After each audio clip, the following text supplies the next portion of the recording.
професионални гимназии, имаме елитни гимназии, техникуми, Тракийски университет, един страхотен университет, университет с традиции, университет, който се развива с огромна база, с много факултети, с много катедри и много специалности. Така че има възможности пред младите хора да се обучават, да развиват своите способности и таланти. Всички млади хора имат способности, заложени таланти, и тези таланти трябва да се развиват. От друга страна, приоритет е запазването на тези млади хора в областта, т.е. те да останат и да се развиват тук. След като се обучат, много е важно да се намери начин те да се стимулират, да останат и да работят тук или да се завърнат с време, за да могат да участват активно в развитието на региона. Смятам, че ние от областна администрация можем да бъдем координатор на процеса между общините, между институциите, между младите хора и да помагаме и сме насреща като партньор. Пожелавам успех на организаторите, на всички участници, да намерят това, което е необходимо и да успеят във всяко едно начинание. Благодаря ви. Безкрайно съм благодарна. Надявам се, че останете с нас, ако имате възможност. Сега ще поканя представителя на общината. Така той доста скромно преди малко каза, че се работи тихо, спокойно, устойчиво, но днес ми се иска да дадем възможност наистина без скромност. Вчера така ни учиха в сесията за таланти, без скромност да споделите някои от успехите на общината и начините, по които ставате все повече привлекателни и за млади хора, а вчера говорихме и за Young Talents 55+, така че... Здравейте от мен. Позволете ме от името на управителния града и моля да ви приветствам в нашия стар 8-хиляден град, но ще спра с историята от тук, защото трябва в темата на днешния форум да погледнем какво следва в бъдеще. Тук имаме недобре забравено минало, но е важно на младите да се напомни, че преди не повече от 3 десетилетия Стара Загора беше на картата като гигант, мога да кажа, производство на дисконсумиряващи устройства. Радвам се, че мога да видя тук един от наследниците участват в този форум. И не само тези, който беше влаган на електрониката и производство в Европа, но Стара Загора беше почита и с едно друго производство на роботи и роботика. Защо правя тази препратка? Аз позволявам да вляза в темата чисто приятелски. Мисля, че това е начинът да сте между младите хора, когато говориш на разбираем и близък от тях език. Когато се поставиш на тяхното място, защото и ние напреднахме с възрастта и може би ситуацията сигурно са различна, а може би ние, за да влезем, трябва да погледнем през очите на младите. Това, което мен най-много ме притеснява, е статистиката, която стига до нас. Тя е и официална, но неофициалната може би още по-стряскаща. Към днешна дата не учещите и не участващите в икономически процес, не работещите, между 16 и 29, спрямо до 30, са над 150 хиляди млади. Млади, които за мен не са изгубени души и приемам като хора, които търсят пъти към себе си, пъти към професионалната си реализация и мястото си в обществото, което минава и през трудовите навици, които, за жалост, според мен още не са толкова добре формирани и изградени. Това е идеята на този вид форуми и на нашето участие и подкрепа в тях, тъй като това е изключително важно като процес, интегрирането и създаването на трудовите навици в тези най-млади жители, граждани и, както искаме да речем, това са децата ни, които предстоят да се включат и те, ако не се включат, ще стане страшно. Ще стане страшно, защото знаете, за демографските ни проблеми, трудности, които срещаме и се борим, за ситуацията на трудовия им пазар. А си представете тези хора, които са готови в по-голямата си част да вземат позиция, но те не го правят. Обръщам се към всички млади с апел да не се страхуват и да започнат от някъде. Може би очакванията, изискванията са прекалено високи и това да се случи сега на цената, на която аз определям, е трудно и за моменти може да се приема като демотивиращо, но това не е пътя. Аз представям, че в най-скоро бъдеще всичко, което ни съпътства и което е около нас, ще създаде такава работна среда, която ще бъде по-привлекателна. Защо да дадем като по-привлекателна? Може би за един млад човек е трудно да се мотивира от факта, че той ще започне да работи на една позиция и целият му живот ще мине там. Това не е флагманото, може би, за младия човек, когато няма надграждане, няма придобиване на нови умения и знания, оттам не стига и до мотивиращо възнаграждение, които му осигурят по-различен начин на живот. Това е водещо. Като икономист, смело мога да кажа, че и първата точка в търсенето на работа се стартира от възнаграждението. Високи възнаграждения можем да имаме, когато се върнем в първите ми думи за това какво е имало в Стара Загора и какво ще има според мен. Стара Загора ще има и област Стара Загора една модерна икономика, която ще се управлява от професиите на бъдещето. Защо ще се управлява? Те ще бъдат ръководни, тъй като ние тук имаме базата и предпоставките всичко това да се случи. Не само наследството, което е основополагащо, но и цялата материална база, която създава кадри, които кадри ще бъдат изключително ценни. И тези кадри ние трябва да ги задържим и ще се направя да, като игра с думи, в темата на днешния разговор, защо трябва да запазим талант. Аз виждам талант във всеки. Стигнахме от там, че талант е човек, който влага усилия, време и, да кажем, емоции, защото знаете, че без това не се случват нещата, за да постигне дадени резултати. Да, на някой се получава от първия път, на някой втория, но важното е да не се спира. Това също е препратка към процеса на мотивация и демотивация. Не спирайте, пробвайте. Ако не успеете първия път и по директния подход и начин, направете го по заобиколен. Но е важно да стигнете там, където сте се устремили, там, където искате да бъдете един ден. Няма да направя сравнение с това, което аз съм изживял в ранни си детски, не по-скоро студентски години, но ще ви кажа, че аз започнах в една много голяма компания и започнах там като човек, който създаде кол-центъра, заедно с една моя колежка и двама студенти, които дигаха телефона и отговаряха на въпроси от всякакво естество. Но точно след една година, когато аз отговорих на всичко възможно, което ме потребя за естеството на работа и услугите, които предлагаше компанията, аз знаех вече на кой етаж, на кой кабинет да почукам и как да отговоря на въпроса, който ми е зададен. Точно след една година вече аз бях готов да премина на следващото ниво, тъй като познавах дървото на целите, структурата и всичко, което трябва да се случи. И не го казвам да се самоизтъкна, а може би като пример за мотивация към младите хора, че след няколко години бях част от финансовия екип на компанията и бях упълномощен, задължен по договор да извършвам една много важна функция, която за моя радост създаде в мен дисциплина и много други неща.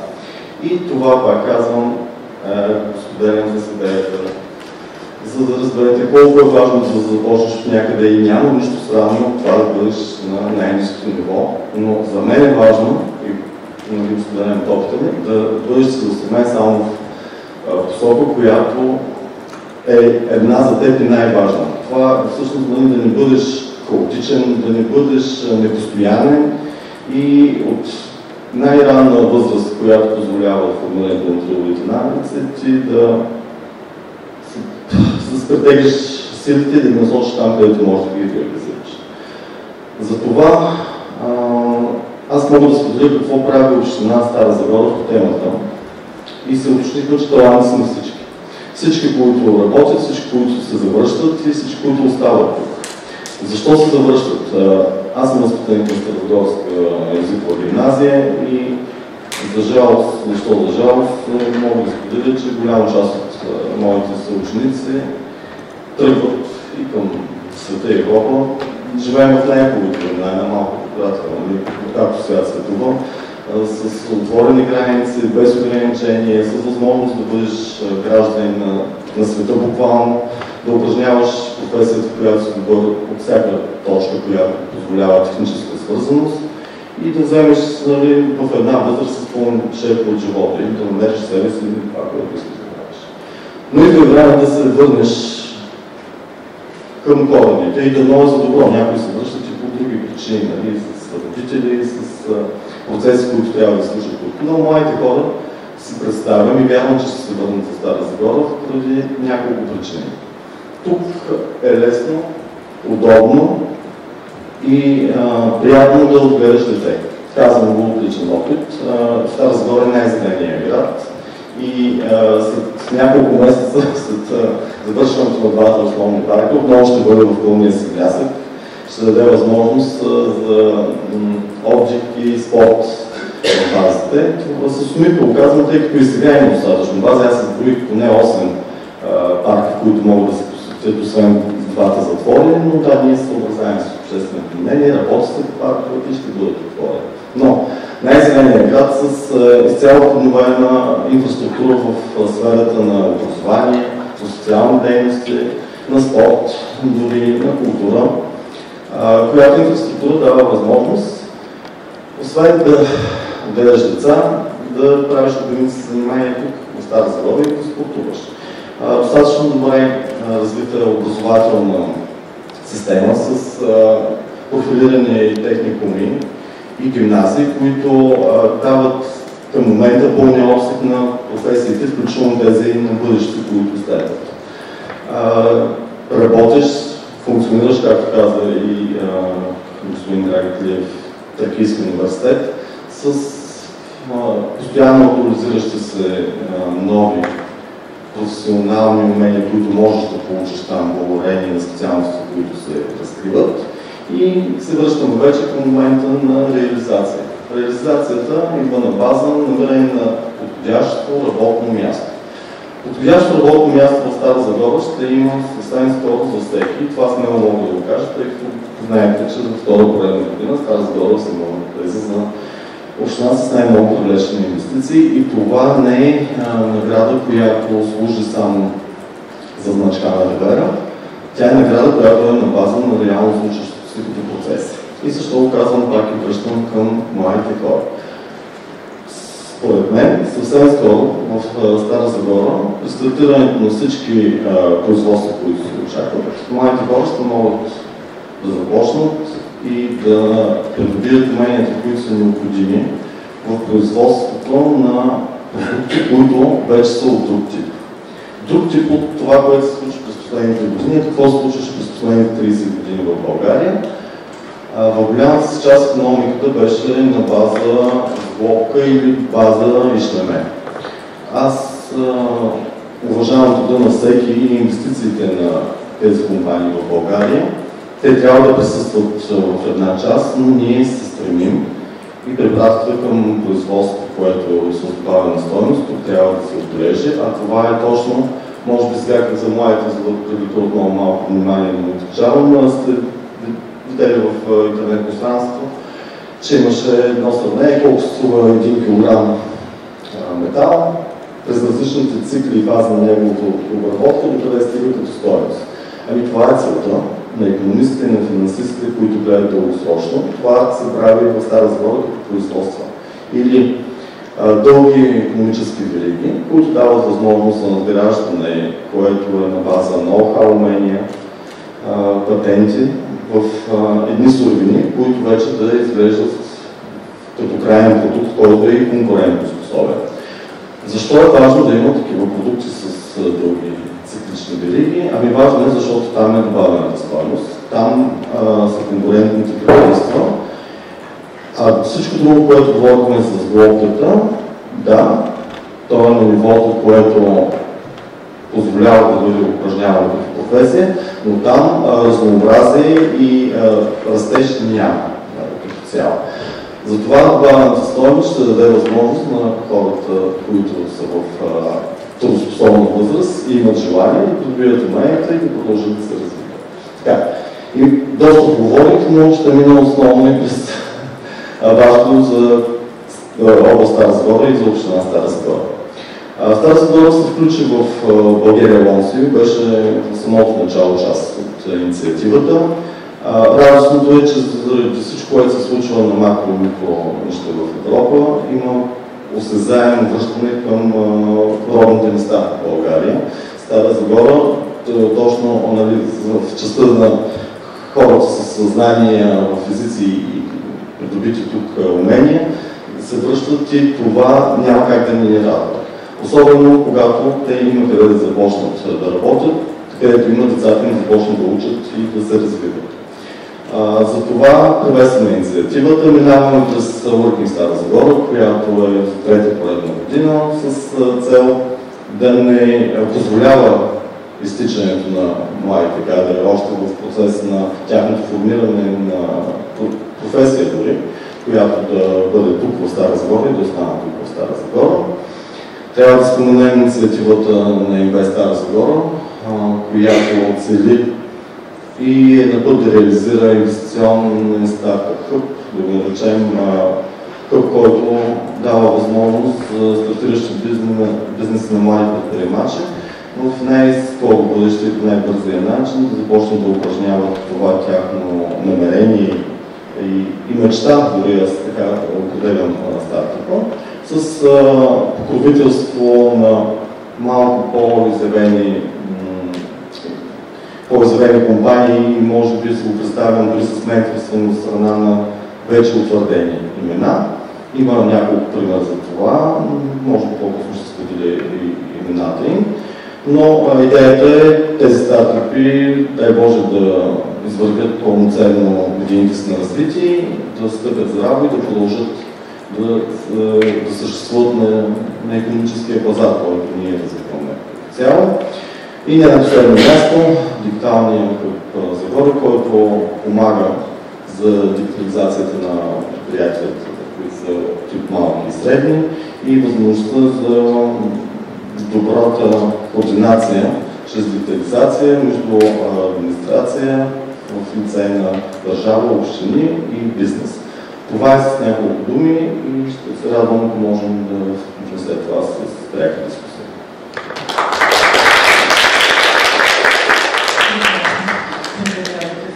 Господин Колев, поисках и господин Вие да се присъедини към нас. Пак казвам, за мен е удоволствие, че имаме заместник областен управител, заместник мотивирани хора, които отдават своята професионална кариера за това, което говорим. Стара Загора да бъде привлекателна област и конкретно привлекателна община. Ще поканя сега с нас и един представител на бизнеса, защото ще говорихме за дигитализация, за дигитални умения. Господин Колев спомена и, че Стара Загора привлича хората и на място, но може би има и начини Стара Загора да бъде в сърцето на много хора, които не могат да живеят хубавия зелен живот с децата си на място в Стара Загора, а може би от други места и от къщата да упражняват новите професии дигитално. Така че, Васка, заповядай, ще те помоля да представиш и това, което вие правите като дейност, така че имаш думата. Добър ден, казвам се Васка Бакларова, експерт социално-икономическо развитие. Както казано, ние сме медиатора между младежите и бизнеса, защото виждаме общината, областните управители правят всичко възможно това да е един от най-добрите градове за живеене, но ако работодателите не предоставят по правилен начин своите условия, няма как да задържим младежите. Предстои, благодарение на подкрепата на Министерството на труда и социалната политика, Министерството на образованието, Национален форум „Откри таланта си при професия“, който е насочен именно към активацията на младежите от 15 до 29 години, които нито учат, нито работят. Ние сме сигурни, че те са изключително активни, защото ги виждаме. Проблемът и казусът там е как да ги активираме, когато им представим възможностите, с които те могат да надградят уменията си и наистина да се почувстват полезни, за да предотвратим това изтичане на капацитет, на таланти, на интелект, именно да се запазят млади, свежи кадри за новите инвестиции, които предстоят в града.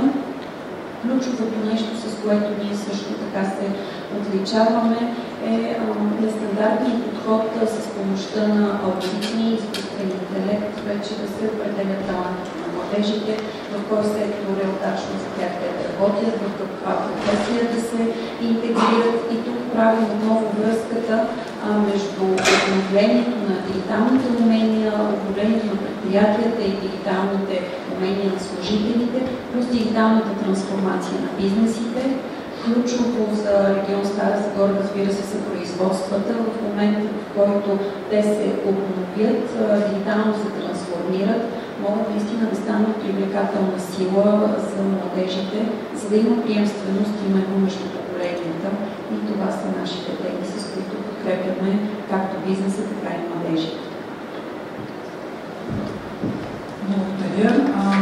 Мисля, че наистина тази свръзка, тази спойка може би е изключително важна, защото често чувам работодатели да казват няма хора, а от друга страна пък и вчера говоря с хора индивидуално, всяка съдба е различна, които казват оглеждам се, търся работа, дори съм използвал възможности за обучение, преквалификация, но не намирам правилния път за себе си от тук нататък.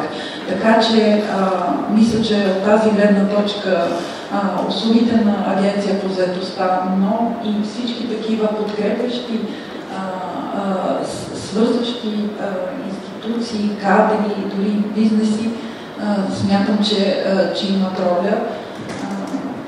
Част от събитието е ECD, т.е. все повече се налагат и услуги в областта на човешките ресурси. Аз лично много се радвам, че България тихо, кротко, но се изравни с другите държави в Европейския съюз, когато се погледне от центъра на Стара Загора.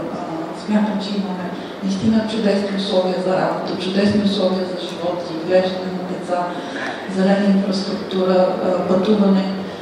И сега си позволя все пак да спомени така по-актуалната тема за еврото. Смятате ли, че това след по-малко 4 месеца събитие, което очакваме да се случи на България, ще влияе в позитивен план, особено нали, говорим за инвестиции и разбира се за възможността както кадрите да са мобилни, така и да бъдат привлечени в региона?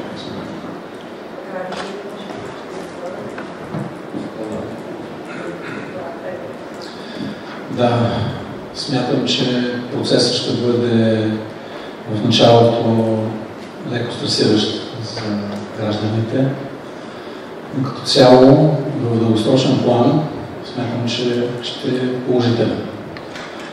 Знаем всички положителни страни от въвеждането на една стабилна валута, като европейската валута. Валута вече с, смятам, традиции, валута, която се използва от най-силните икономики в Европа. Смятам, че ефекта в дългосрочен план ще е положителен. Така или иначе, в началото, докато свикнем, може би ще има съвсем такива леки сътресения, нормално да има притеснения от страна на гражданите, всички се притесняваме. Но това ще е краткотраен ефект, който смятам, че много бързо ще отмине и ще започнем да усещаме ползите първоначално от бизнеса, след това смятам, че и хората ще започнат да усещат положителните ефекти от това, че ще имаме една стабилна валута. Да, лева за всички по някакъв начин за нас е някакъв сантимент лева, но все пак живеем в времена, в които нещата са динамични, развиват се технологично. Най-вероятно ще дойде момент, в който може би ще има много малко транзакции с хартиени купюри, така че няма да има никакво значение. В крайна сметка това е бъдещето и ние трябва да се съобразяваме с него, но смятам, че ефектът като цяло ще дългосрочно ще е повече от положителен. Благодаря. Той, господин Гренев, каза основното опасение и това, което предстои, но аз като икономист не мога да кажа нищо, освен това, че еврото е необходимата валута, която вече е в обращение и ние работим с нея и то не е отскоро. Единствената разлика тук е, освен сентимента, какво ще имаш в портфела, като цяло и това, че ще бъде ограничено след време, е възможността бизнеса да създаде повече конкурентна среда и да оперира наравно с фирмите в браншовете, в които работим на европейското ниво. Приемането на еврото е част от цялостния път към нашата евроинтеграция и може би последната и най-важна точка. След нея, тук нататък, работата на държава в случая е свършена. Бизнесът е на ход и наред и няма да има оправдание за нищо свързано като ситуация с превалутиране и недостатъците на национална валута. Не, ние ще бъдем в една общност, в едно, как да кажа, пространство, което ще бъде еднакво за всички. И за това, като икономист, аз съм сигурен, че ще има много бързо видим ефект в това наше участие и страховете и опасенията ще минат бързо и да върна само назад, че в едни по-ранни години това вече се е случвало в България. Не е първата валутна трансформация и процес, който е стоял на дневен ред и като цяло с това всичко, което е потвърдено с една готовност на централно ниво, аз съм сигурен, че сътресение ще има в рамките само на месец януари. То ще бъдат на нива, които са първичния контакт и връщане, плащане с евро или лев, връщане в друга валута, това ще е за няколко дни. Но като цяло това е нашия път, това беше и нашия стремеж и това е големия ни успех. Финалната точка, която завършва този цикъл на нашия път. Може би с това да задам въпроса и на вас. Еврото предлага възможност за адаптация. Адаптационните умения част ли са от новия пакет, който се търси на пазара? Заедно с дигиталните умения, мисля, че тази сила понякога да се срещаме с предизвикателства, с нови ситуации, дори адаптационните умения, комуникацията. Важно ли е също за младите при тяхната реализация? Да, много благодаря за въпроса. Всъщност, налагането на развитието на дигитални умения, това са европейски директиви, с които всъщност трябва да се премине по-лесно към прехода дигитална трансформация. Но тук е редно да обръщаме все по-голямо внимание на това как се развиват професиите на бъдещето, как ще се променят професиите, върху които лежи нашата икономика. Това са всички тези професии, свързани с ръчен труд, с креативност, с комбинативност. И ако до сега основно работодателите в предишните, да кажем, до преди 10 години ключово беше автобиография, каква специалност е завършена, в кой университет, с какви, разбира се, оценки. В днешно време, когато се предполага, че именно в криза за младото поколение, те до края на своят работен цикъл ще сменят 4, 5, 6 работни места или може би професии. За тях е много важно да се развият уменията, които са свързани именно като емоционална интелигентност, адаптивност на работното място. Затова с младежите работим много тясно в такава посока, както и вчера сте имали такава работилница, как те да приемат околната среда, как да приемат работодателите, как да приемат своето място за развитие изцяло в икономиката, в съответната компания, как да подобряват своите умения постоянно.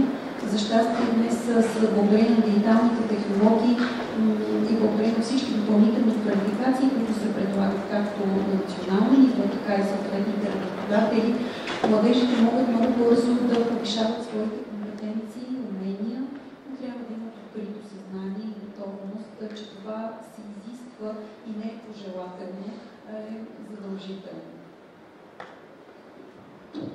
Ако си позволя да обобща, държавата ще влиза в еврозоната, общината влиза в дигиталната, индустриалната и роботизираната епоха на изкуствения интелект, на всички нас ще се налага да подобряваме през целия си живот своите знания и умения. Това, което е можело преди на едно работно място, може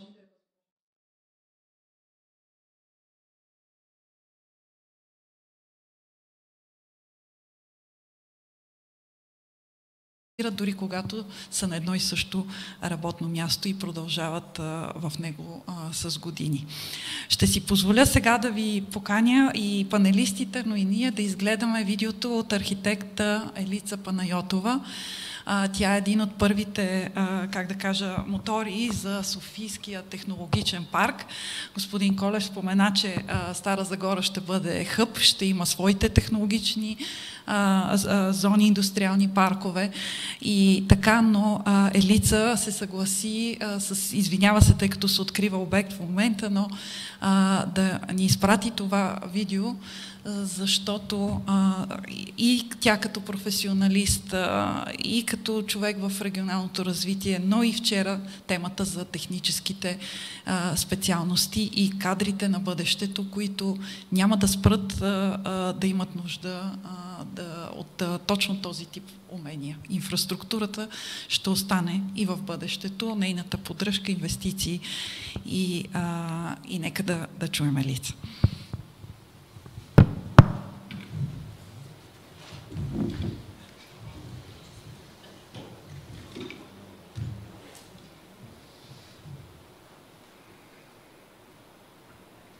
Здравейте и благодаря за поканата да се включа в този престижен форум. Ще разгледам въпроса за ролята на общините в съдържането и развиването на талант от няколко гледни точки. Едната е през призмата и на архитект, но и през призмата на моята работа с Зелена София в рамките на Столична община, както и опита ми от изграждането на първия научно-технологичен парк в България, София Тех парк. Когато говорим за ролята на общините, трябва да имаме предвид няколко аспекта. Единият е наистина пространствен и той е свързан с създаването на качествена среда за живот. Това включва не само публични пространства, но включва и начина на придвижване в града, чистотата на въздуха, включва също така наличието на културна инфраструктура, така че всеки един аспект от живота и интереса на хората, които обитават един град, да бъде посрещан адекватно. И тук искам да поздравя ръководството всъщност на Стара Загора, на общината, тъй като в последните години наистина се полагат много усилия за развитие на тази публична инфраструктура, на по-добри пешеходни пространства. Разбира се, има много аспекти, които са свързани с качеството на въздуха, свързани са и с паркирането, което знаем, че е болна тема за много градове в България. Но тази роля на общината е много съществена, за да може хората, които живеят в един град, да се чувстват добре и наистина да имат качество на живот, което да ги мотивира да останат и да търсят възможности за развитие в града си.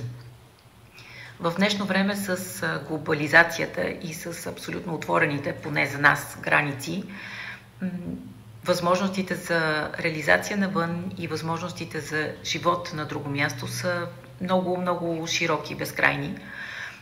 Градовете са тези, които се конкурират не само на национално ниво, но и глобално ниво. Така че наистина създаването на стратегия, къде иска да бъде Стара Загора в всички тези аспекти и след това превръщането на тази стратегия в конкретни стъпки за действие е много много съществено. Не се опитвам да давам съвет, по-скоро споделям какви са нещата, които се случват и в София, какви са нещата, които виждаме, че се случват в други градове. София преди няколко години доста вече направи стратегия за умна, интелигентна специализация и в нея набеляза също така какви са индустриите, които града иска да развива и те да са приоритетни, така че да може да привлича и определени бизнеси, и определени хора. Така че това е също начин, по който общините могат да играят роля в задържането и развитието на таланта.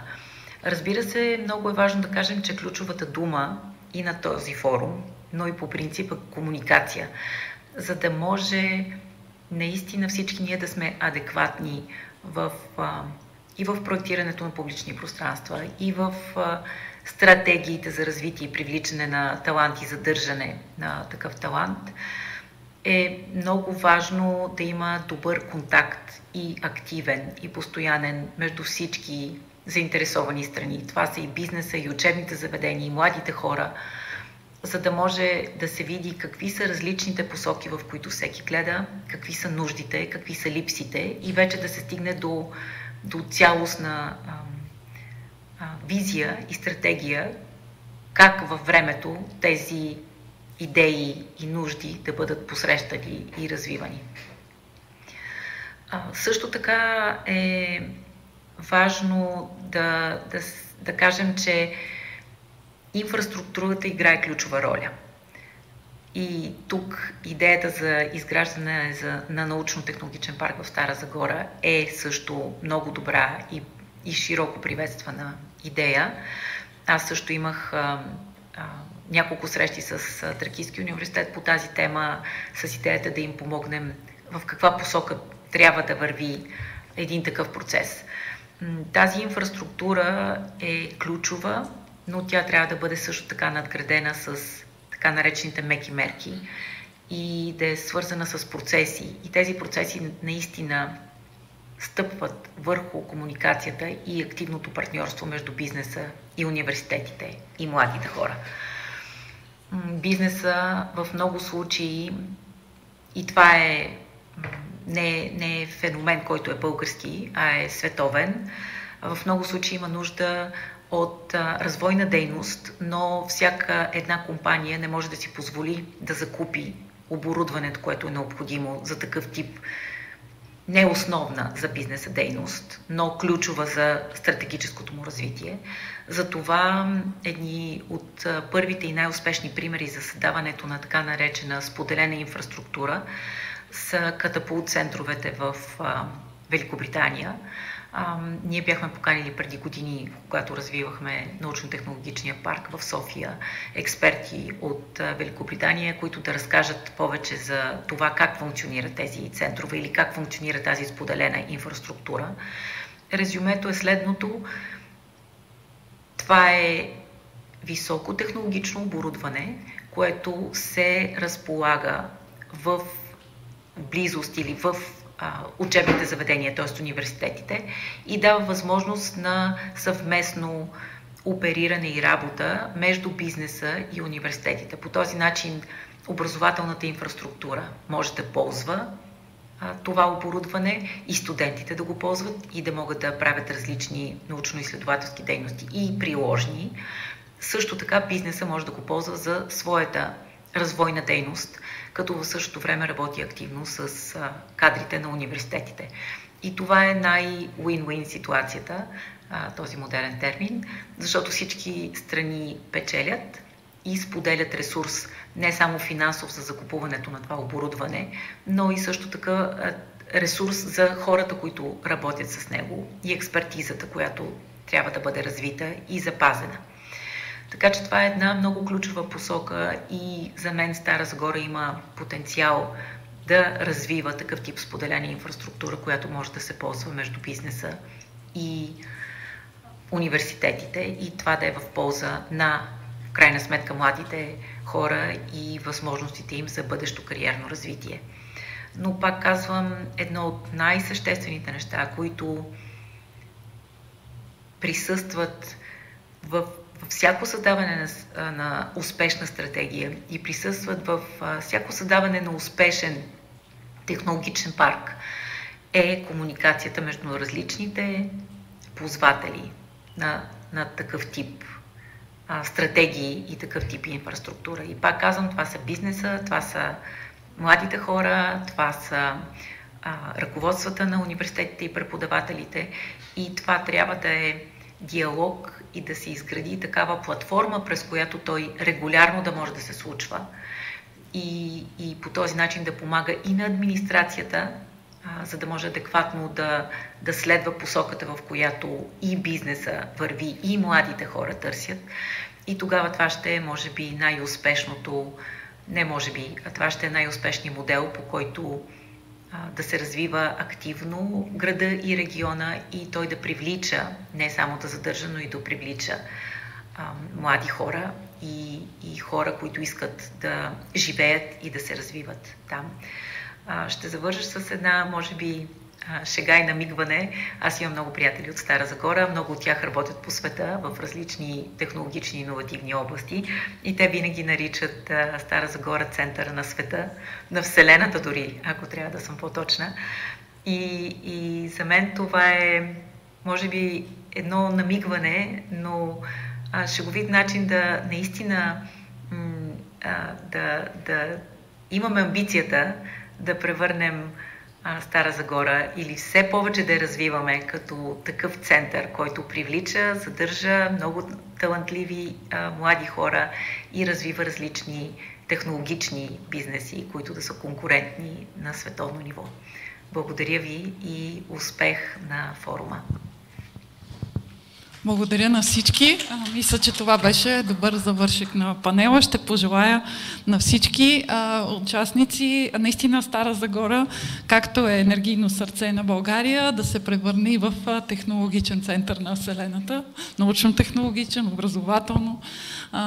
И още веднъж смятам, че това, за което говори Елица, сътрудничеството тук го има на място между администрацията и бизнеса, хората, които подпомагат образованието, обучението и уменията. Наистина, мисля, че думата на форума втори ден е умения. Това е което ще си оставя за мен със сигурност. Благодаря още веднъж. Ако някой иска заключителна фраза, ако не, надявам се да останете, да видите изложителите и да чуем след малко фантастичния следващ лектор, който, надявам се, търпеливо ни е изчакал. Благодаря. Аз ще бъда много кратък, обещавам, с извинение за забавянето, благодаря на организаторите и това, което архитект Панайотова каза, може би, ако трябва да се резюмира с едно изречение, комуникация между бизнес и община. Общината има функцията да създаде благоприятната среда, бизнесът след това да направи така, че младите хора да продължат и да работят тук. Но и нещо много интересно, което тя сподели, е, че усилията и това, което прави екипа на администрацията на община Стара Загора, е да профилира общината, която да развива не хаотично и на посоки това, което ще предстои в бъдеще, а да се съсредоточим върху информационни технологии, върху силните ни страни тук, които ние не случайно споменахме, и да възродим и да дадем възможност за реализацията на тези хора тук.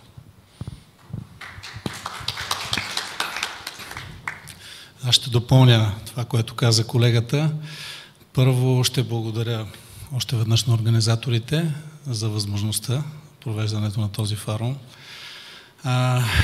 Искам да благодаря и на община Стара Загора, както и на всички останали общини, за това, че са активни, да им пожелая да бъдат все по-активни и да помагат, да участват в проекти, да помагат на младите хора.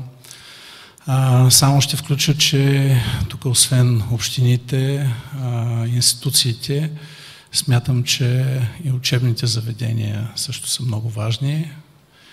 И също така искам да пожелая на младите хора да бъдат изключително активни, да се възползват от всички възможности, които се предоставят, да ни търсят от нас, пак казвам, съдействие и координация. Смятам, че ще намерят в лицето на областна администрация, на община Стара Загора, на всички останали общини, като техни партньори и помощници. Благодаря ви.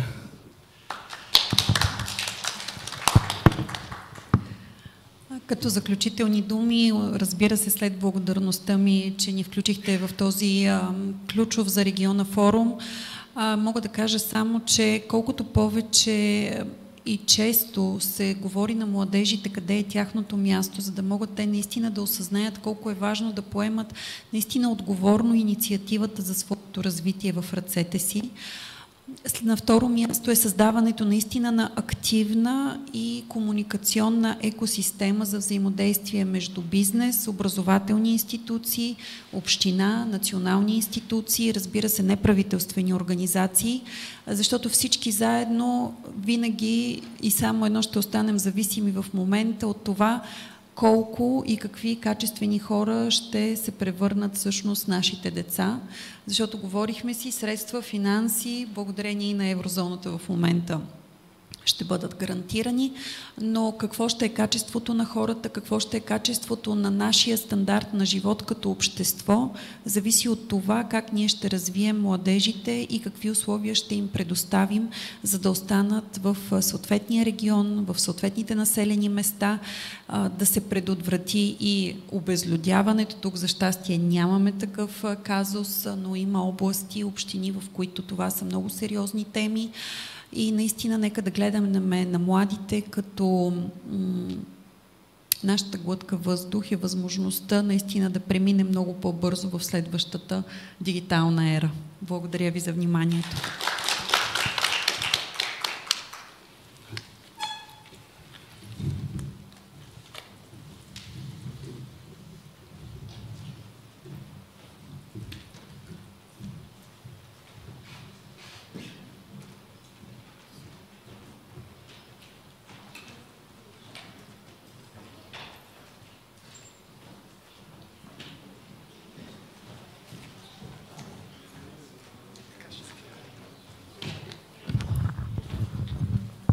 Предлагам така, тъй като наистина, за да наваксаме с програмата, направо да ви представя, че с нас ще бъде следващия лектор. Той ще има възможност да ни направи презентация.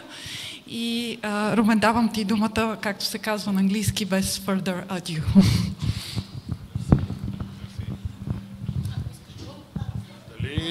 Дали може да пробваме, не сме чак толкова много хора, да пробваме да махна микрофона, да седнете малко по-наблизо. Добре, окей, добре, защото аз не съм свикнал много с кабелни микрофони. Чакайте да видим сега, това работи ли? Така.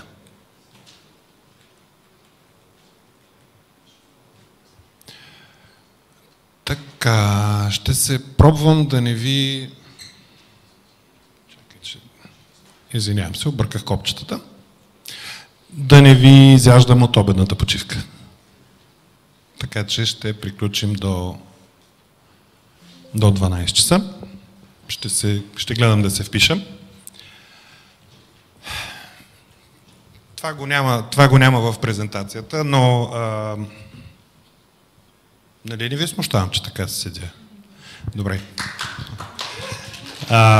Това го няма в презентацията, но сега, като се заслушах в предния панел, реших да го споделя все пак.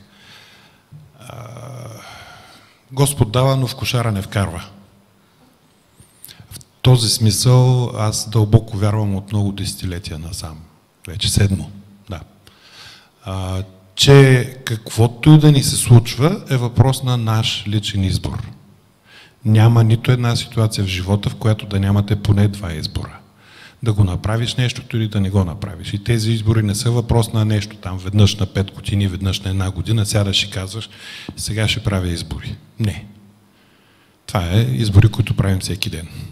Дали да стана в 7, 7:15, дали да свърша работата като хората или да я претупам, но всичко, което ни се случва от там нататък е наш собствен избор. Много малко хора са съгласни на прима виста, като почнем да обсъждаме тази тема. И почват. Генчо, Пенчо, нас, държавата, обществото, Господ, еди кой си ми е виновен. Не. В крайна сметка ти си човека, който е направил този избор. Гадничко е да се налага да си признаеш, че каквото и да ти се случва, винаги е било твой собствен избор. Гадно е. Но ако не стигнеш до този извод, винаги ще търсиш вината отвън. А каквото и да ни се случва, в крайна сметка, първо се случва в главата.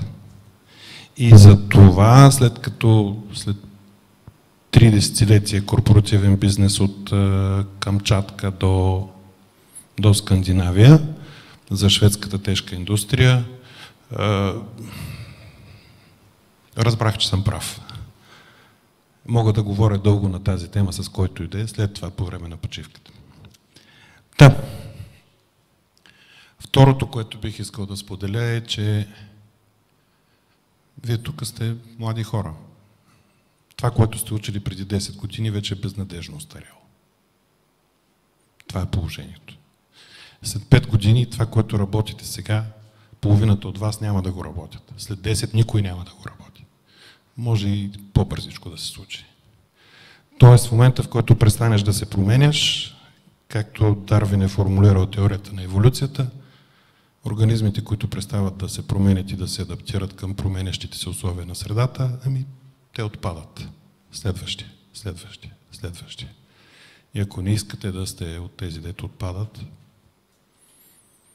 пак, аз съм 7-мо десетилетие, преди 1 година приключих с корпоративната си кариера, казах на моите шефове в Швеция, стига толкова си искам 10 на години да се занимавам с нещо за душата. За морално удовлетворение, просвещенство и така нататък. Добре, че мога да си го позволя, но и сега продължавам ежедневно. Ежедневно уча. Темата ми е екология и икономика. Аз пак, да. Обикновено в университетите, където имаме достатъчно много време, си говорим надълго на тази тема и даже успявам да им докажа защо двете неща са едно и също. Екология и икономика. Но сега ще си вляза в ролята на човек от тежката индустрия. 30 години в тежката индустрия. Да. Възможна ли е промяна в тежката индустрия? Кратки отговор. Да. Други мнения? Ето, по принцип, да, всичко е възможно, но въпросът е доколко е възможно. Възможно ли е да се случи след 3 години? След 3 години? Не може. Други мнения? Промяна? Ами, добре. Айде, ще се караме по темата. Когато прецакаме планетата, защото натам сме тръгнали, когато прецакаме планетата, ще има ли значение кой е от Стара Загора, кой е от Бургас, кой е черен, бял, мюсюлманин, християн? Никакво значение няма да има. Кои ще намажат най-много от цялата тази работа? Кои няма да се променят? Амебите. Евентуално. Или поне първичните химични съединения, те няма да се променят.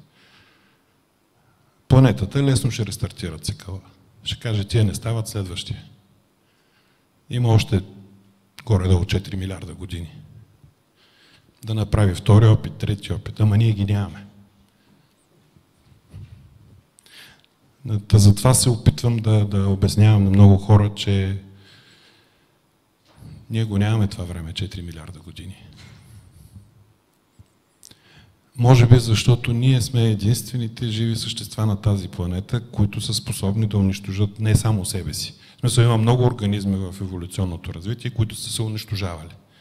Но ние сме единствените, които сме способни да унищожим всички. Практически цялата флора и фауна на планетата. И сме се запътили здраво нататък. Така. Това съм аз. Да. Живял съм и съм работил на много места, но винаги в тежката индустрия до миналата година. Та сега за награда или за наказание, или и децата ми, и внуците, и те са пръснати тук, поне са из Европа. Те са по-близко. Защо екология и икономика? Това е темата, на която реших да се посветя наскоро, преди година-две започнах вече по-сериозно. Ами защото едно и също. Екология идва от гръцки, означава наука за дома. Икономика, пак от гръцки, оекономос, управление на дома. Като ги съединиш двете, екология и икономика, се получава наука за управлението на дома или управление на науката за дома. Аз по-скоро съм за наука за управлението на дома. Огромна част от хората си мислят, че винаги се налага да правим някакви избори. между екология и икономика. Защото екологичното е много скъпо, не е ефективно, а пък аз все пак трябва да икономисам. Не е така. Нямаме време да говорим подробно на тази тема, но който иска, мога да през почивката. Един бас, който винаги връзвам в началото на която и да е лекция, каквато и цифра да посоча, ако някой се съмнява в цифрата, до 1000 лева залагам 10 към 1, сядаме след това, проверяваме цифрата, т.е. назовава сумата на баса, проверяваме цифрата и се разплащаме на място. Не се налага да правим избор. Едно и също е. Тръгвайки от еволюцията, организмите, които са най-адаптивни, те продължават нататък. Кои са най-адаптивните организми? Тези, които успяват най-добре да се справят с баланса между налични ресурси в околната среда и търсената от тях цел. Да се увеличат, да се умножат. Тоест, ако си го прекараме през текущата действителност, тези, които най-добре управляват съотношението енергия-производителност. Цели. Какво правим с тази енергия? Така, говорейки за тежка промишленост, то е не само за тежка промишленост, но там се чувства най-тежко. Извинете за тавтологията.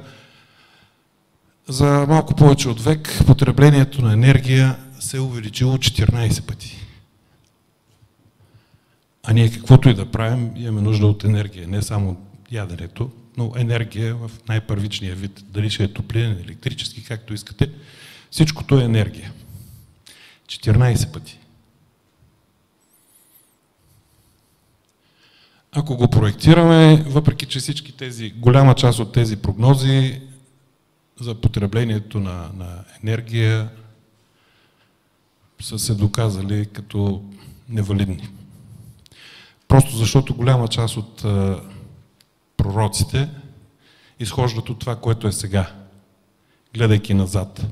Само че, ето ви е кривата. Ето, ние сме тук в момента. Голяма разлика виждате ли с последните 100-200 години? Не. Но ако бях отрязал, примерно, само до тук, щяхте да видите огромна разлика. А това, което се получава нататъка, при 3 сценария, потреблението годишното, ако се увеличава с 2%, 3% или 4% годишно, ето ги трите сценария. И това е за близките 75 години и смея да твърдя, че тези сценарии са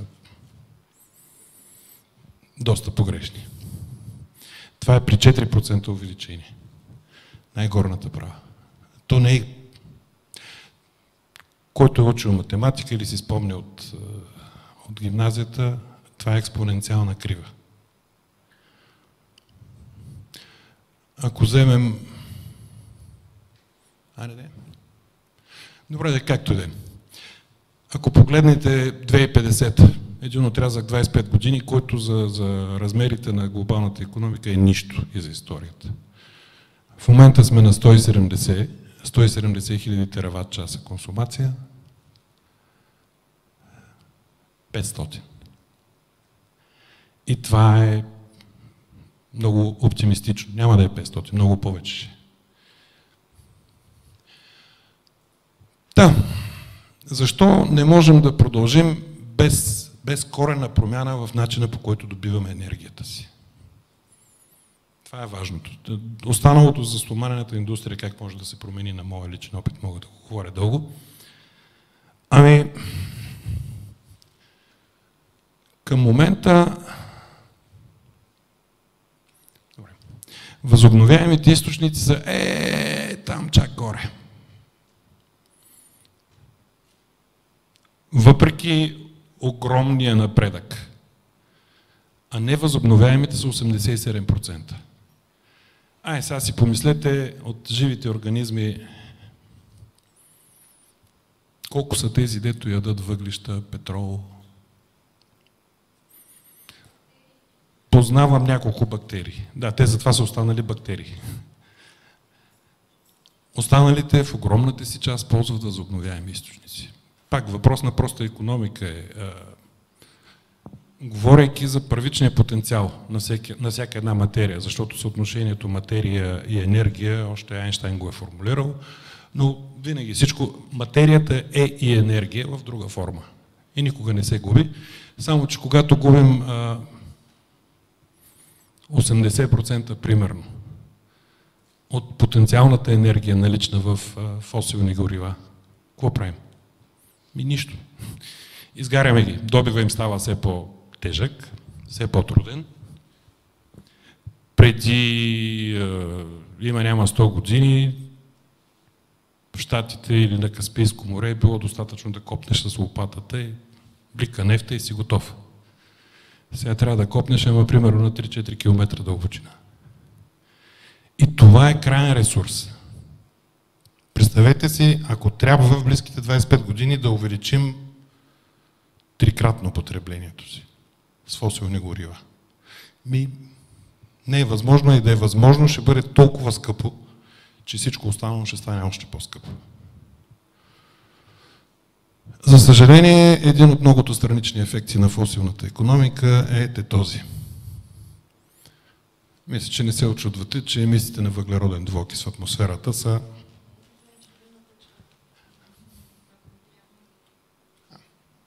мерси. Да, идеално. Мерси.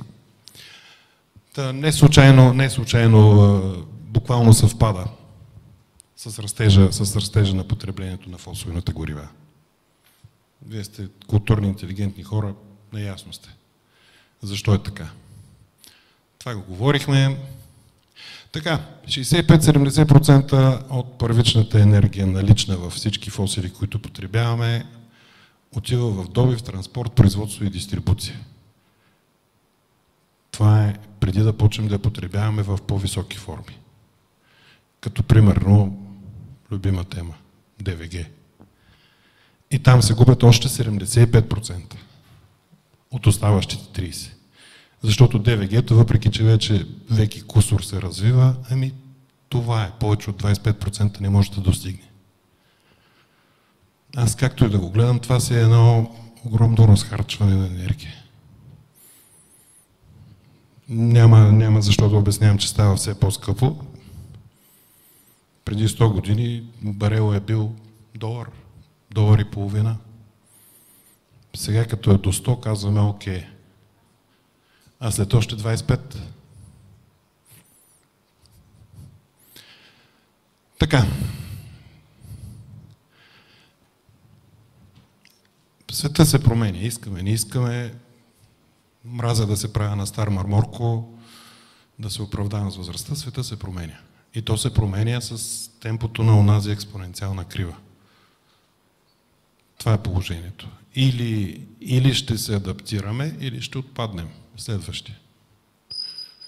А в това отношение AI ще ни помогне много по-бързо да отсяваме нещата. Не знам дали знаете, но примерно в Китай още в начално училище вече се изучава AI. Още в начално училище. А ние тук, голяма част от българите все още не знаят какво означава AI. И ChatGPT е нещо, за което приказват. За съжаление, пак опираме до личните избори. Цялата тази информация е достъпна. Всеки един, който иска да напредва, има желанието, избере да напредва, може да напредва. Държавата, обществото, да, те трябва да предоставят необходимите морковчета и тояшки, но избора си остава на хората. В това отношение съм малко такъв безжалостен. Радвам се, че тук няма аудитория, защото знам, че за тази част на България това е деликатен проблем. Радвам се, че няма кой да ме бие. Но пак се връщам на баса. Всеки един момент, всеки един, който реши, че някой от цифрите не е вярна, или е манипулативна, или е спекулативна, вързваме баса, аз слагам 10 пъти повече.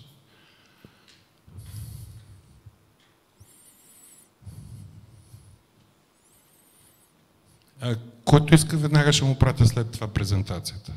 Това е кратичка, но все пак. 3%.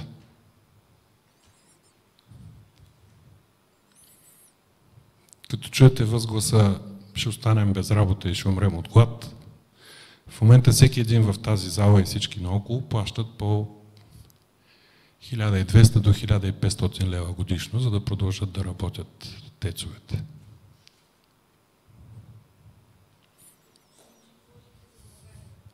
Да, говоря за България. Говоря на български за България. С една много лесна сметка, дори утре да се затворят всички тецове и хората да останат без работа и държавата да продължи да им плаща близките столетия, да им плаща заплатите, сегашните, ще излезе в пъти по-евтино, отколкото сега, когато работят. Преди 2 месеца одобриха така наречения КЕВР, одобри поредните годишни минимални цени на изкупуване на тока. И като ме питат, добре бе, нали все повече и повече ВЕИ-та има в България? Що тока поскъпва? И аз отговарям, ами погледнете публична информацията, минималната изкупна цена за въглищните тецове за следващите 12 месеца е 620 лева за мегаватт час. Обичайната пазарна цена за ВЕИ-тата е между 0 и 150. Аз слушам. Може ли по-силно?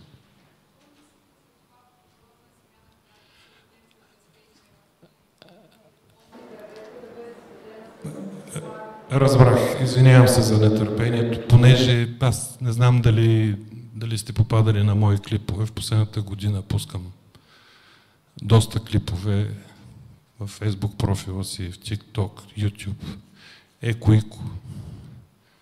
И понеже се налага всеки Божи ден да отговарям на стотици такива въпроси, си имам един готов формуляр, copy-paste, защото физически не успявам. На същата тази територия, на Марица Изток комплекса, 240 квадратни километра. Мините през тецовете. Ако си представим, че утре сложим там солари и батерии, били сте там, знаете, там е лунен пейзаж. Надали се води плодородна земя. Та на тази плодородна земя може да се разположат солари и батерии 3 пъти повече, отколкото България потребява в момента. 3 пъти повече. Моля?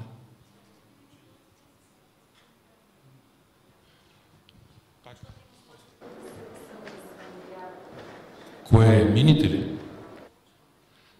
Добре, аз затова не казвам за ново почва, само там, за тези 240 квадратни километра лунен пейзаж. 3 Българии.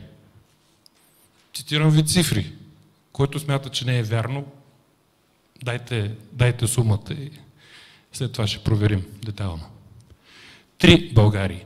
Това, че на места не се спазва закона, да се върнем към онази поговорка, която казва: не изхвърляйте бебето заедно с пръсната вода.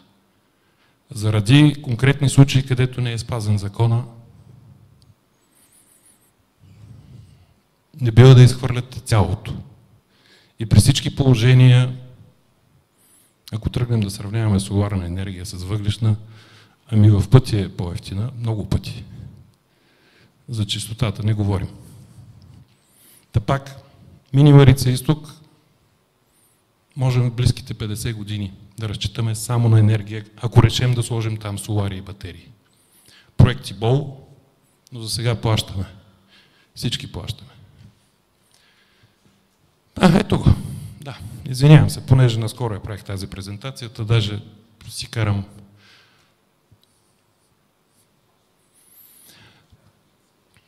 За електричките говорихме. Така.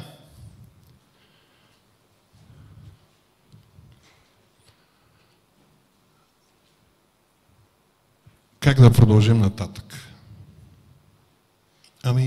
Лесно е. Човек като хване числата и като види, че КПД-то примерно на ток от ВЕИ е в рамките на 80-90% от първичната енергия, която се потребява. И за фосилите вече говорихме какъв е процента. Отговорът е ясен. Около нас, знаете ли, примерно, че на планетата само слънчевата енергия, която идва, за 90 минути е достатъчна за годишните енергийни потребности.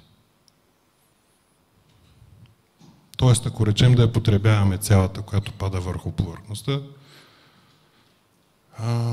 ще имаме на разположение 6000 пъти повече, отколкото потребяваме.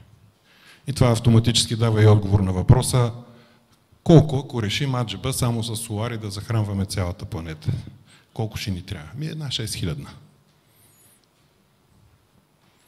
Което си е една 6000.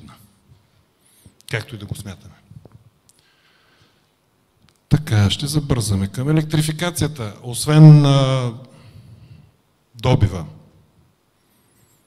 защото начини има много. Соларите са просто един от най-лесните начини. Вода, вятър, термална енергия, има ужасно много.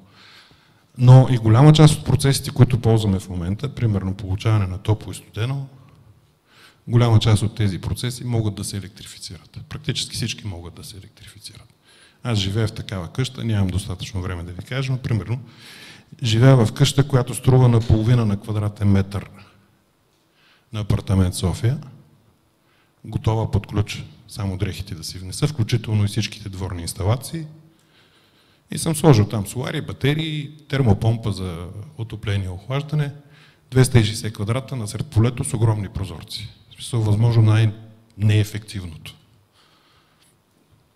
Колко ми е годишната сметка? Защото всичко ми е на ток.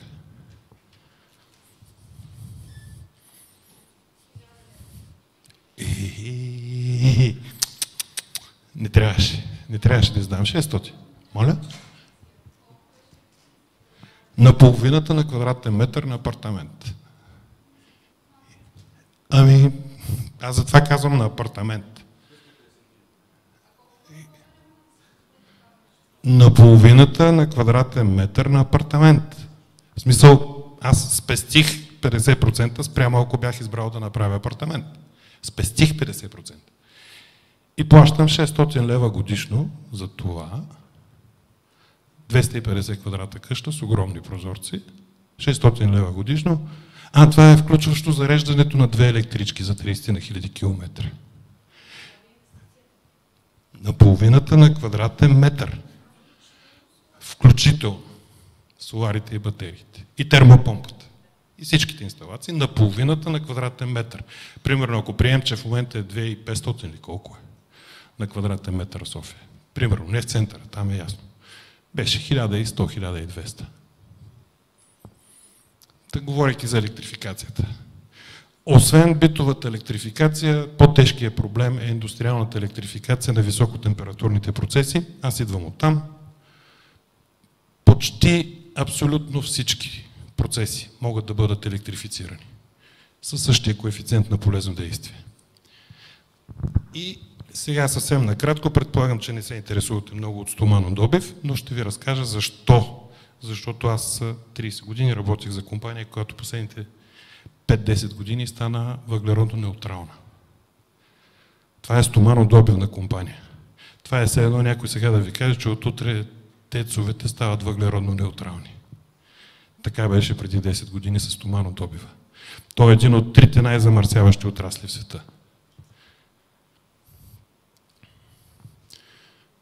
При това потребяваме много големи количества в света, 240 кг стомана, всеки от които емитира двойното количество въглероден двуокис, плюс 500 литра вода, плюс 55 мегаватт часа енергия. Гадно е, мръсно е, обаче това е положението. Без стомани за сега не можем. Самия бизнес е кофти, с много малки печалби, много е... Извинявам се, волатайл. Много е разнообразен. Има огромни пикове и огромни спадове, но средната е 5% EBIT, което е ужасно малко и икономия на мащаба. И това са около 10% от емисиите на въглероден двуокис, което е ужасно много. Затова са под голяма преса да направят нещо по въпроса целия стоманодобив в света. За съжаление, процесите не са променени особено много. Още от преди 30 на века принципно процесът е един и същ. Малко усъвършенстван, но като принцип не е променен. 3 основни начина за правене на стомани. Първият е стандартният. Доменни пещи, коксуваме, топим рудата, изливаме стоманата. Ужасно мръсен процес. Но все още 70% от световния добив е оттам. Втория, последните няколко десетилетия. Електродъгова. Стартира от скрап, т.е. рециклира се материала. Това са коксови електроди, коксуващи се електроди. В общи линии горе-долу 2 пъти по-чист процес. За съжаление, все още само 20% от металургията са по този процес. Има и трети добив, който започва от предварителна обработка с едни гъби. Няма да ви занимавам с такива технически глупости. В общи линии ето го сравнението между трите способа. Необходима енергия, емисии на въглероден двуокис и колко е средно за планетата в момента. Та компанията, за която аз работих последните 15 години, е с електродъгови пещи. Но само това не стига.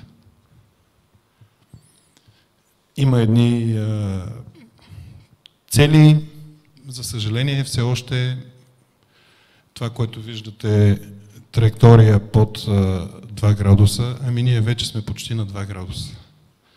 Увеличение на среднопланетната температура, тъй че има още много работа да се върши, но пак това, за което ще ви разкажа сега в последните няколко слайда, се случи през последните 5 до 10 години. Преди 10 години беше научна фантастика. Както примерно Марица от утре да е въглеродно неутрална.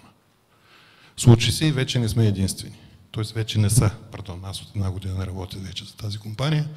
Така, Овако, инженерингови стомани, сравнително малка компания, до 1 милион тона годишно.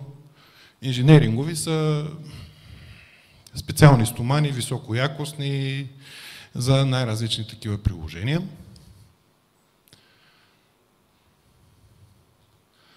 Не се случи и така за един ден. Хоп, решихме от утре, вкарахме парите и всичко се случи. Не.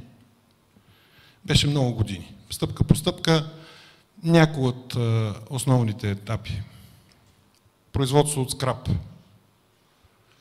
което веднага почва да спестява, на тон желязо почва да спестява съответните материали. Електрификация на всички процеси. Всички до един. Всичко. Говориме за стоманодобив. Не знам дали сте влизали в такива заводи, ама то в България май вече нямаме. До Перник остана един малък. Така, електродъгови пещи вместо доменни пещи. Всички технически газове, които се ползват в процесите, защото има много подгряване, химически обработки, всички технически газове бяха заместени, които са фосилни естествено, бяха заместени с водородни. Възможно е. Човек просто трябва да се напрегне мозъка, да вкара малко пари, в резултат на който стигнахме до там, че преди 2-3 години пуснахме собствен завод за зелен водород. Най-лесният начин да си намалиш въглеродната зависимост е да си го произвеждаш водорода сам. За стационарни приложения е добро решение. В Швеция и Финландия вода има в огромно изобилие. Обаче тези другари са малко смахнати, въпреки че имат вода без край, рециклират си водата. Това е положението. И в тази рециклирана вода ловим пъстърви сьомки в рециклираната вода. Няма да задълбавам тук, да не ни болят сърцата. Всички отпадъци, абсолютно всички отпадъци от производството се използват. Като започнеш от топлината, защото производството на стомани е свързано с много повторение на процеса, нагряваш, охлажда се, винаги имаш излишна топлина. Вместо да я изхвърляш, може да я използваш. Ето по този начин, примерно. Околните селища. Мерси. И аз си го гледам часовника, че имам гадния навик. Светещите черупки, това са отпадъците в процеса на плавката, светещите черупки, вместо да ги изхвърляш, може да добиеш примерно 9000 тона феросплави, които струват пари. Вместо да изхвърляш отпадъците от филтрите, с малко напъване, може да добиеш примерно 6000 тона цинк. Говорим на година. За едно малко производство. 700-800 хиляди тона годишно е. Което за стоманите е ню-ню. Вместо да изхвърляш шлаката, може да използваш за минерална вата. 8000 тона минерална вата. И още неизвестно количество асфалт, като пълнеш към асфалта, който става много по-качествен, между другото.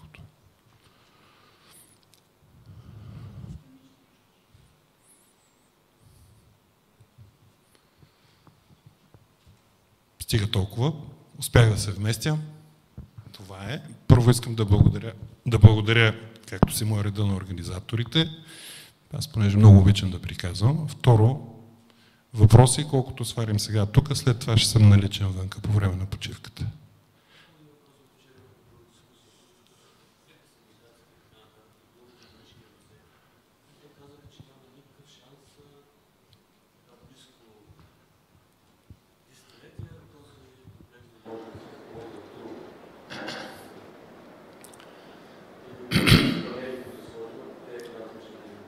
Политкоректно май трябва да го обсъждаме навънка това. Че иначе ще си отворя устата. А пък аз мразя да говоря с цифри, защото после казват, не е така. Пък то... питайте германците. Дето ми обясняват постоянно, през ден ми обясняват, че те си отворили наново всички въглищни централи и атомните и какво ли не, а пък те покрай всичко друго вече надхвърлиха 50% ВЕИ. Как ли го правят?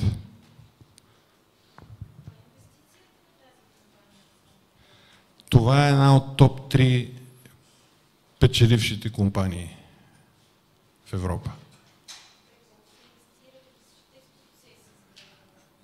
В бизнеса нещата се измерват лесно. Мериш си колко ти е инвестицията, срока, на който искаш да изплатиш. Ако продължаваш текущо, защото това не се отчислява за една година, ако продължаваш текущо да си на печалба, на разумна печалба, означава, че инвестицията е разумна. Тоест няма как да се посочи една цифра. Това струва примерно 100 милиона. Струва малко повече, бих казал. Примерно 200 милиона. Но ти го измерваш спрямо обема на бизнеса си за следващите 10 години. И след като продължаваш да оставаш с такъв тип продукция, въглеродно-неутрална, продължаваш да оставаш един от 3 най-печеливши в Европа, в този бранш. Значи хем е екологично, хем е икономично.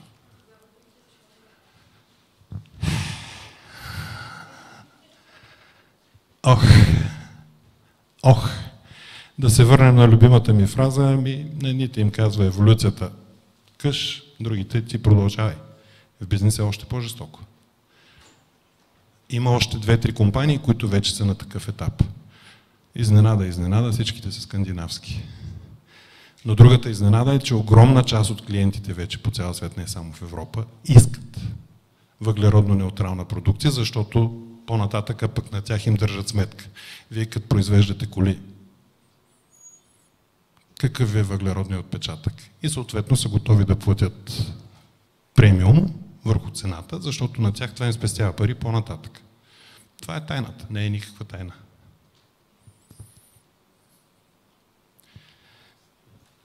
Тази тема, с това завършвам последно. Тази тема екология и икономика, според вас, къде се намира в сферата на обществен интерес в България? Топ 100, топ 1000, топ 10 000? Екология и икономика. Сечението между двете. Къде е? Топ 1000? Един път, 2 пъти, 3 пъти? Понеже обичам цифри. Ето ги. Тези кратки 90 секундни клипчета, това е статистиката за първите 6 месеца. Както и да го гледам, са 12 милиона гледания. Всичко свързано с ВЕИ и винаги в крос-секшена екология и икономика. Аз не ги разделям. 12 милиона гледания, без да си показвам ногти и така нататък. Говорейки за скучни неща. Явно не е топ 1000. Някъде по-нагоре. Това е, което ме обнадеждава и ме кара да продължавам нататък. Благодаря ви. Дами и господа, това беше Румен Карамихалев. Много провокативна, много интересна лекция. Мисля, че ни даде храна за размисъл за години напред. И наистина аз лично много се радвам, че той си остави контактите, за да имаме достъп до тази доста сериозна информация, подплатена с данни и с неговия дългогодишен професионален опит. Благодарности. Още по-големи благодарности, че успя да се вместиш за краткото време, което ти оставихме, но и за да оставим възможност за една от нашите волейболни звезди, която ще бъде тук с нас. Благодаря още веднъж. Това беше Румен Карамихалев и нека да държим с него контакт и дебата да продължи.